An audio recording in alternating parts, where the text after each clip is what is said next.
So here is how to stop too many meetings at work using AI. In this video, I'll be using Reclaim AI. So before we start, you can go ahead and click on my link down in the description to try out Reclaim for free.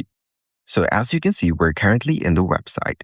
Let's click on Pricing on the top to view all their plans available.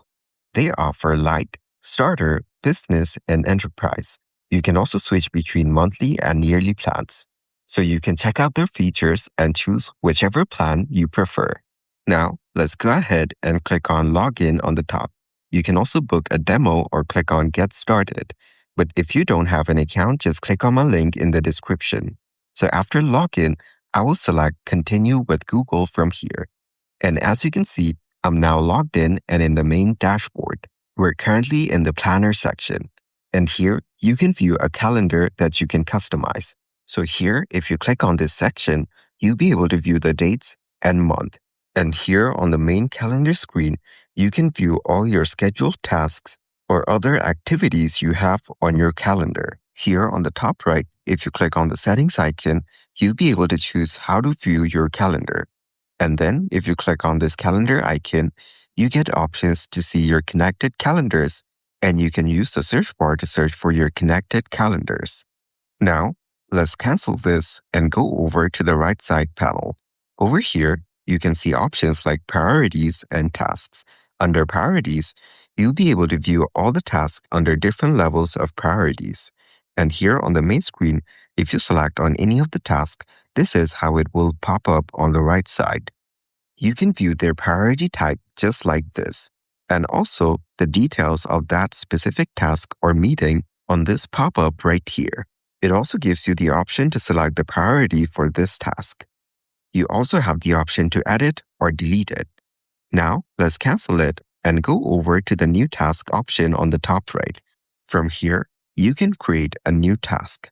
First, just type in a name for your task. For example, prepare project. After that, if you click on this emoji icon, you'll be able to select an emoji for your project. And then on the right side, you can set the priority level for this task. And here on duration, you can set the duration for that task if you want. You can also enable the split up option, which gives you additional options to set the minimum duration and the maximum. Then, you can set the work hours by choosing from these options, like working and personal hours. And here, on the schedule after option, you can set the schedule for your task. After setting it up, you can click on Add Notes to add notes for your task. Then, you can enable or disable this eye icon, which makes it private and public.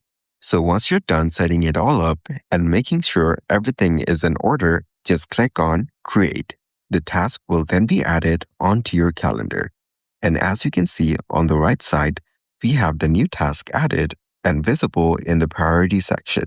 You can also see it on the main calendar just like this. So after that, on the left side panel, we have priorities. This is where you can view all your priorities just like this. Then, we have the stats option. But to use this feature, you'll need to upgrade your plan. And then, you can view My Stats, My Team Stats, and also Reclaim Recapped. Then, we have the time blocking section. Here, you have different categories like focus, habits, buffers, and tasks. So if you go over to focus, you'll be able to view the metrics for all your focus tasks just like this on this section. So you can easily keep track of your activities.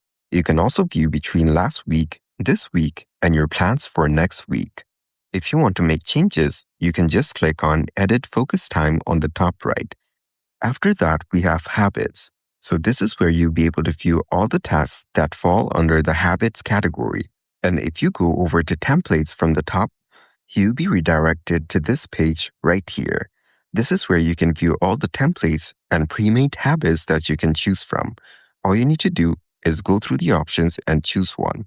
Or you can click on New Habit on the top right and create a new one from scratch. Just go through the fields and fill them up. For example, habit name, such as deep work. Then set the priority status and also choose the calendar you want to schedule on, and then set the category. After that, you can go over to the scheduling section and schedule your new habit according to your preference. You also get a view of your available time slots, which makes it easier and efficient to set up your new habit. Then you can choose if you want it to repeat. And after that, it also has the ideal days section, where it shows the best dates and time when you should schedule this habit. So this way, just go through all of these sections and make sure everything is in order. Then just click on Save. Then your new habit will be added onto your calendar. You can view the individual schedules for each day just like this. So now, let's go back to the planner section, and you will notice that the new habit has been added onto the main calendar. So this way, you can easily customize and make changes to your schedule and plans. And that's it. That is exactly how to use AI to stop too many meetings at work.